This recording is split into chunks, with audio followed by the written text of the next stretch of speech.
जय गुरुदेव जय हिंद मु राजेश आपण मानक स्वागत करछि बिजी स्टडी यूट्यूब चैनल को। फ्रेंड्स आज आम जिला दर्शन देखा पुरी जिला विश्व प्रसिद्ध महाप्रभु जगन्नाथ मंदिर रही पुरी जिला जो कि विश्व प्रसिद्ध रथयात्रा अनुष्ठित हुए पुरी जिला जो कि महाप्रभु कालिया ठाकुर भाई भौणी को घेनी रथर सिंहासन में विजय कर। फ्रेंड्स पुरी जिला संपर्क में मुझे तथ्य आपण मानक जनइबी एवं आपण माने किछि तथ्य मते कमेंट सेक्शन रे जनइबे। तो चलते पुरी जिला विषय आलोचना करवा। पुरी जिला कथा जदि देखा जाए अवस्थिति कथा देखा जाए ताहले पुरी जिला एक कोस्टाल डिस्ट्रिक्ट एरिया कहीं देखो आमर जो बे ऑफ बेंगल रही बे ऑफ बेंगलटा जाम पुरी मिसी चिलिका पुरी मिसी। तो तेणु आमको बेलाभूमि देखा मिले। आमर कोस्टाल डिस्ट्रिक्ट एरिया होउछि पुरी डिस्ट्रिक्ट। देखो पुरी डिस्ट्रिक्ट को लगी रही आमर कौन ना जगतसिंहपुर गंजाम एवं खोर्धा डिस्ट्रिक्ट लगी रही। फ्रेंड्स आपण मानक जमीती कि जनइली कि आमर कोस्टाल डिस्ट्रिक्ट एरिया होउछि पुरी जिला। आमर भुवनेश्वर रु किछि दूर रे आमे महाप्रभु जगन्नाथ मंदिर पुरी मंदिर देखा आमे पाइबा जोठारे कि महाप्रभु जगन्नाथ भाई भौणी को घेनी रथर सिंहासन में विजय करछंती। जहाँकि फ्रेंड्स आमर द्वादश शताब्दी जगन्नाथ मंदिर तैयारी होइतिला। ता व्यतीत फ्रेंड्स आपण मानकु आउ एक कथा मध्य जनइबी। पुरी को ना फ्रेंड्स पुरुषोत्तम क्षेत्र बोली मध्य कहा जाए। पुरुषोत्तम क्षेत्र आमर पुरीटा आसी बोली कहा जाए। या व्यतीत फ्रेंड्स आमर पुरी रे कोणार्क मंदिर सूर्य मंदिर मध्य रही। Administrative details of the district कथा जदि कहा जाए आम number of sub division 1 tehsil 11टी ब्लॉक 11टी ग्राम पंचायत आमर 268 एवं विलेज कथा जदि देखा जाए 1722टी विलेज रही। तेरे चलतु आम पुरी जिला देखा। पुरी जिलार भितर को जा पुरी जिले में कौन कौन दर्शनीय स्थान मान सब रही से विषय टी आलोचना करवा। देखो फ्रेंड्स ये हूँ आम पुरी मंदिर विषय आपण मानक जिते कहले अतृप्ति हेब कम लगे मते। कहीं पुरी मंदिर एक सुंदर मंदिर सेठी महाप्रभु जगन्नाथ निज बड़ भाई बलभद्र एवं सुभद्रा को नहीं रत्न सिंहासन में विजय कर। हिंदू धर्म में आमर चारिधाम जमी रही चारि धाम मध्यरु पुरी मंदिर हेउछि एक धाम। गोटे हला पुरी आउ गोटे हला रामेश्वरम आउ गोटे हला आमर बद्रीनाथ आउ गोटे हला द्वारिका। एही चारि धाम मध्यरु पुरी हेउछि आमर एक धाम। फ्रेंड्स आपण मानको आउ एक कथा मध्य जनइबी। अनंत वर्म चोडगंग देव 12th सेंचुरी रे जगन्नाथ मंदिर निर्माण करथिले।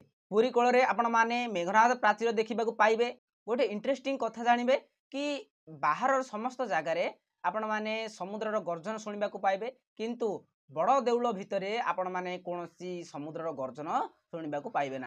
फ्रेंड्स एठारे ना महाप्रभुंकर बहुत यात्रा अनुष्ठित होता है जेमिति कि आमर स्नान यात्रा नेत्र उत्सव नेत्र यात्रा शयन एकादशी शीतलागी अमावास्या श्रीकृष्ण जन्म दशहरा गुंडीचा बाहुड़ा यात्रा एहीपरि विभिन्न यात्रा एठी अनुष्ठित हुए। जेमिति कि आपण माने कहि परिबे कि आमर 12 मासरे 13 पर्व पालित होता है। सही परी एमिति महाप्रभुंकर अनेक यात्रा अनुष्ठित एठी होता है। पुरी ना ता बीच पाई बहुत फेमस। यार बीच को गोल्डन बीच मध्य कहा जाए। एठा को आपण माने देखंतु गोटे आमर रहिछि नॉर्मल बीच रहिछि आउ एटा बीच रहिछि। तो जो आमर गोल्डन बीच रही सेठा को आपण माने टिकट काटिक जाई परिबे।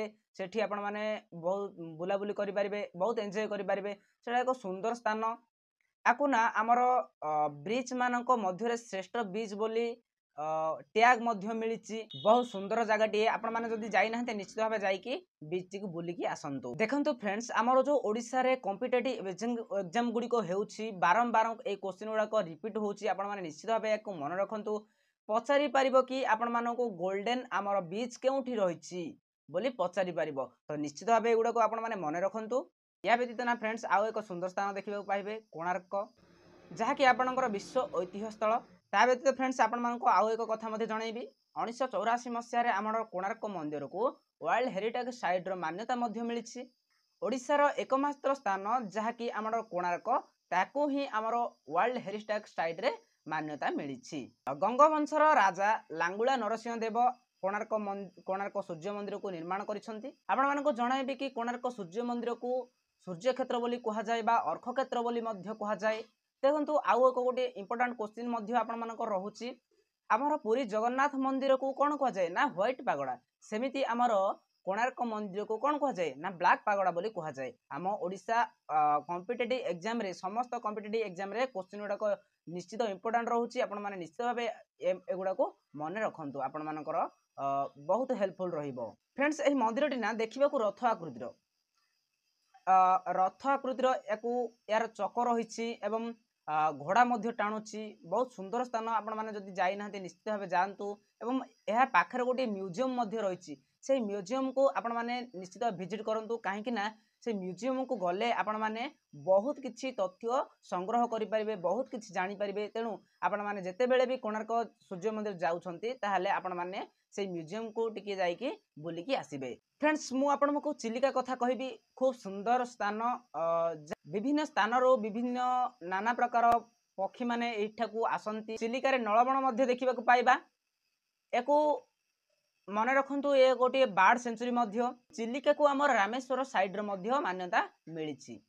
आमर जो चिलिकाटा रही चिलिकाटा आमर तीनोटी डिस्ट्रिक्ट दे विस्तृत होइछि।